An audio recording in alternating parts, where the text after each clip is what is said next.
Pemirsa, Assalamualaikum warahmatullahi wabarakatuh. Berikut kami akan membacakan buku Fatwa Tarjih Tanya Jawab Agama yang diterbitkan oleh Tim Majelis Tarjih dan Tajdid Pimpinan Pusat Muhammadiyah. Sekarang kita berada pada jilid 1 pada subjudul 4 khutbah seimbang dengan sholat Jumat. Pertanyaannya, dalam himpunan putusan tarjih tentang khutbah Jumat berdasarkan riwayat Ahmad dan Muslim dari Ammar bin Yasir radhiyallahu an bahwa pelaksanaan sholat Jumat seharusnya lebih lama dari khutbahnya. Tetapi dalam masyarakat kita umumnya melaksanakan khutbah lebih lama dari pelaksanaan sholatnya. Adakah alasan yang membolehkan pelaksanaan khutbah lebih lama dan sholatnya dalam ibadah sholat Jumat? Mohon penjelasan. Pertanyaan dari Talib Lubis di Sumatera Utara, di Medan, Sumatera Utara.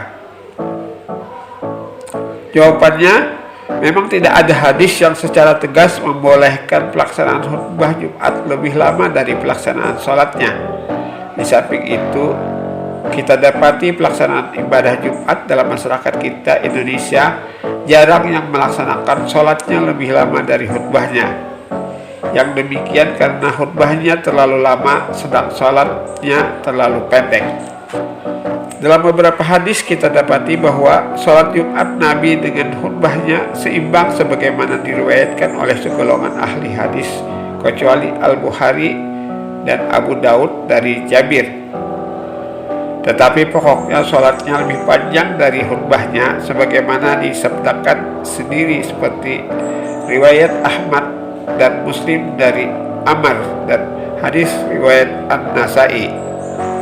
Sesuatu yang perlu diingat bahwa pendek dan panjang sholat atau khutbah Nabi jangan diukur dengan sholat dan khutbah yang dilakukan masyarakat kita pada masa sekarang. Untuk mengetahui pendek dan panjang sholat serta khutbah Nabi dapat disampaikan beberapa hadis berikut. Hadis riwayat Ahmad dan Muslim serta Abu Daud dari Ummu Hisham berbunyi yang artinya diriwayatkan dari Ummu Hisham binti Harisah bin Nu'man radhiyallahu an, ia berkata, saya tidak mempelajari antar kurung menghafal surah Qaf wal Qur'anil Majid melainkan dari lidah Rasulullah SAW sendiri. Beliau membacanya pada tiap-tiap Jumat di atas mimbar ketika khutbah. Antar kurung hadis riwayat Ahmad, Muslim, Abu Daud dan Ummu Hasim binti Harisah. Dari hadis di atas dapat diketahui bahwa Nabi dalam khutbah diantaranya menjelaskan atau menyampaikan ayat Al-Quran. Dalam penyampaiannya itu membacakan ayat tersebut sampai satu surah. Surah Qaf terdiri 45 ayat yang kalau dihitung baris sekitar 40 baris dan dapat diperkirakan namanya khutbah yang dalam bacaan Al-Quran.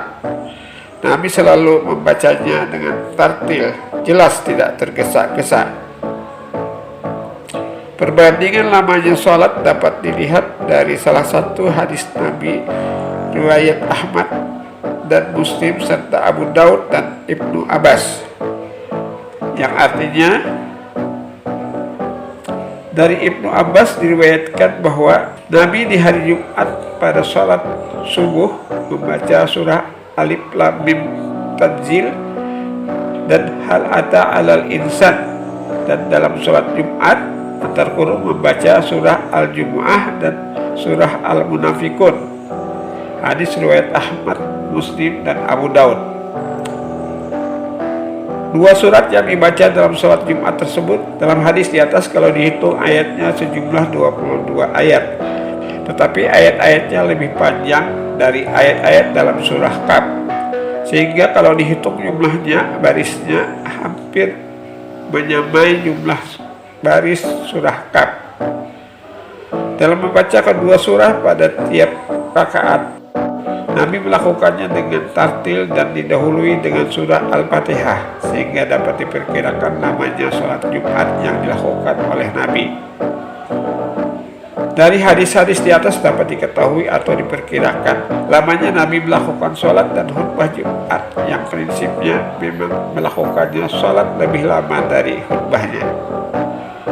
Pemirsa, demikian tadi kami telah menyelesaikan membacakan buku fatwa tarjih tanya jawab agama dari tim Majelis Tarjih dan Tajrid pimpinan Pusat Muhammadiyah. Kita akhiri dengan membacakan Subhanakallahumma rabbana wa bihamdika asyhadu an la ilaha illa anta astaghfiruka wa atubu ilaik. Assalamualaikum warahmatullahi wabarakatuh.